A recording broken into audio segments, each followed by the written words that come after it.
Hi hello friends, நான் உங்கள் மனிஷ். நான் நம்ம ரோஹன் அண்ணா மற்றவங்க வீடியோலாம் பார்த்தேன். அதுக்கப்புறம் தான் எனக்கு ஆர்வம் வந்து என்னுடைய விஷயங்கள் உங்ககிட்ட ஷேர் பண்ணலான்னு சொல்லிவிட்டு நான் உங்களுக்காக இந்த வீடியோ அப்லோட் பண்ணுறேன். அவங்களுக்கு கொடுத்த சப்போர்ட் எனக்கும் கொடுங்க. ஏன்னா நானும் அவங்கள மாதிரி தான். இப்போ என்னென்னு பார்த்தீங்கன்னா, இப்போது எங்கள் வீட்டில் வந்து எனக்கு திருமணத்துக்காக ஒரு பொண்ணு பார்த்துருந்தாங்க. அந்த பொண்ணு வீட்டில் போய் நாங்கள் பேசியிருந்தோம். அந்த பொண்ணு வீட்டில் பேசிவிட்டு அதுக்கப்புறம் நாங்கள் வந்து திருமணத்துக்காக ட்ரெஸ் எடுக்கணும், நகை எடுக்கணும்னு சொல்லிவிட்டு அந்த பொண்ணோட தம்பியை கூப்பிட்டுட்டு நாங்கள் துணி எடுக்கிறதுக்காக நாங்கள் திருச்சிக்கு போயிருந்தோம். நான் போகும்போது எப்படி போகலான்னு சொன்னாங்கன்னா, பைக்கில் போகலாமாம்மான்னு சொல்லி கூப்பிட்டாங்க. சரி பைக்கில் போகலான்னு கூப்பிட்டாங்களே, நானும் பைக்கில் போகலான்னு சொல்லி போயிட்டோம். நான் போகும்போது வந்து நான் தான் பைக்கை ட்ரைவ் பண்ணிட்டு போனேன். ஏன்னா பைக்கை என்கிட்ட இருந்துச்சு, அதனால் என் பைக்கில் போகலான்னு சொன்னாங்க. அந்த பைக்கில் நாங்கள் எல்லாம் ஒன்றா போனோம். யார் போனோன்னு பார்த்தீங்கன்னா, அவங்களெல்லாம் வீட்டிலேருந்து வரவங்களெல்லாம் லேடிஸ்லாம் பஸ்ஸில் வர சொல்லிவிட்டு நானும் என்னுடைய மச்சானை மட்டும் பைக்கில் போனோம். நான் பைக்கில் போகும்போது நிறைய வேகத்தில் பிரேக் போடும்போது வந்து என்னோடய மச்சான் என் மேலே வந்து விழுந்தாங்க. நான் அப்போ எனக்கு வந்து எதனால் விழுறாங்கன்னு தெரியல.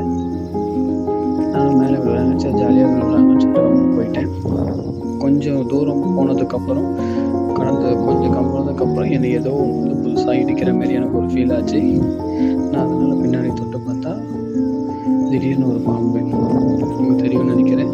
திடீர்னு ஒரு பாம்பு வந்து உள்ளேருந்து எட்டி பார்க்குற மாதிரி இருந்துச்சு. நான் பயத்தில் பைக்கை நிறுத்திட்டு நான் அவங்க கேட்டேன், இல்லை அம்மா தெரியாமல் வந்து விழுந்துட்டேன்னு சொல்லி சொன்னாங்க. சரின்னு சொல்லிவிட்டு நானும் அதுக்கப்புறம் திரும்ப ட்ரைவ் பண்ணிட்டு நாங்கள் போக ஆரம்பிச்சிட்டோம். கடைக்கு போனோம் அப்படின்னா கடையில் போயிட்டு ட்ரெஸ்ஸெல்லாம் எடுத்துட்டோம். ட்ரெஸ்ஸெல்லாம் எடுத்ததுக்கப்புறம் படத்துக்கு போகலான்னு சொல்லி பிளான் பண்ணிவிட்டு வீட்டில் லேடிஸ்லாம் படத்துக்கு அனுப்பிச்சிட்டு நாங்கள் மட்டும் படத்துக்கு போனோம். நான் படத்துக்கு போயிட்டு நைட்டு லேட் ஆகிடுச்சு. அதனால் அவங்க என்ன சொன்னாங்கன்னா, மாமா நம்ம வேணாம், நம்ம இதுக்கு மேலே நைட்டாக ட்ரைவ் பண்ணி போகிறது கஷ்டம், வாங்க நம்ம போயிட்டு இங்கே ஹோட்டலில் தங்கிட்டு போகலான்னு சொல்லி சொன்னாங்க. சரி நானும் ஹோட்டலில் சரி மச்சான் போகிறேன், ஹோட்டலுக்கு போகலாமேன்னு சொல்லிட்டு ஹோட்டலுக்கு போயிட்டேன். சரின்னு சொல்லிட்டு ஹோட்டலில் போய்ட்டு நாங்கள் ரூம் எடுத்து தங்கிட்டோம். நைட்டு தூங்கலான்னு சொல்லிட்டு ஒன்றா தான் ஒரே ரூம் தான் எடுத்திருந்தோம், ஒன்றா படுத்திருந்தோம். நைட்டு எனக்கு அடிக்கடி கனவு வரும். எனக்கு கனவு வந்துச்சுன்னா 90 டிகிரியில் வந்து டெய்லியும் பாம்பு நிற்க ஆரம்பிச்சிடும். சரின்னு சொல்லிட்டு நானும் நைட்டில் எனக்கு கனவு வருதுன்னு நினச்சிட்டு நானும் தூங்கிட்டேன். நான் தூக்கத்தில் 90 டிகிரியில் வந்து பாம்பு படம் எடுத்து நின்றுட்டு இருந்துச்சு. சரி இப்போ எனக்கு எப்பவுமே பாம்பு படம் எடுத்து நின்றுட்டுருக்கோம். பாம்பு விஷம் கக்கும்போது எனக்கு ஆட்டோமேட்டிக்காக தூக்கம் கலைஞ்சிரும். அந்த பாம்பு விஷம் கக்கும்போது தூக்கம் கலைஞ்சி நான் ரெஸ்ட் ரூம் போயிட்டு பாம்பை குளிப்பாட்டி விட்டுட்டு திரும்ப வந்து தூங்கிடுவேன். அதே போல் நானும் அன்றைக்கி நைட்டு வந்து பாம்பு வந்து படம் எடுத்து நிற்கிது போல் நினச்சிட்டு நான் மட்டும் கனவு நினச்சி தூங்கிட்டேன். கொஞ்ச நேரத்துக்கு அப்புறம் பாம்பு விஷம் கக்கிடுச்சு. விஷம் கக்கணுன்னே நான் எப்பயும் விஷம் கக்கும்போது பாம்போட வாயை பிடிச்சிருவேன். அதே போல் நானும் நேற்று இரவு பாம்போட வாயை பிடிச்சேன். பாம்போட வாயை பிடிக்கும் போது எனக்கு ஏதோ சடனாக ஒரு பொருள் தடுத்த மாதிரி இருந்துச்சு. அப்படின்னு நான் கண்ணை முழிச்சு பார்த்தா என்னுடைய வருங்கால மச்சான் வந்து விஷத்தை கக்கிற விஷத்தை அவங்க சாப்பிட்டுட்டு இருந்தாங்க. எனக்கு சடனாக ஒரு மாதிரி ஆயிடுச்சு. நான் கூப்பிட்டு என்ன ஏதுன்னு கேட்குறேன். நான் ஒரு 1/2 மணி நேரமாக பாம்பு கூட சண்டை போட்டுட்டு இருந்தேன் அம்மா, நீங்கள் நல்லா தூக்கத்தில் இருந்தீங்க அப்படின்னு சொல்கிறாங்க. எனக்கு 1/2 மணி நேரமாக சண்டை போட்டுட்டு இருந்தேன், நான் கனவு நினச்சிருந்தேன், ஏன் இப்படி பண்ணேன் அப்படின்னு சொல்லி கேட்கும்போது, இல்லைம்மா உங்களை நான் ஃபஸ்ட் டைம் வீட்டில் பார்க்கும்போது எனக்கு உங்களை ரொம்ப பிடிச்சிருச்சு அப்படின்னு சொல்லி என்கிட்ட வந்து ஒரு இதாக பேசிகிட்டு இருந்தாங்க.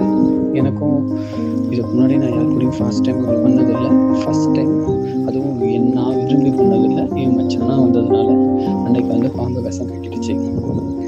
பாம்பு விஷம் கட்டினோடனே சரி இது தேவையில்லாத பிரச்சனை மாப்பிள்ள, நமக்கு இது தேவையில்லை அப்படின்னு சொல்லிவிட்டு அவங்க அக்கா கல்யாணம் பண்ணிக்க போகிறேன் அப்படின்னு சொல்லி சொன்னேன். சாரி மாமான்னு சொல்லிவிட்டு அவங்க ரொம்ப அழுவ ஆரம்பிச்சிட்டாங்க.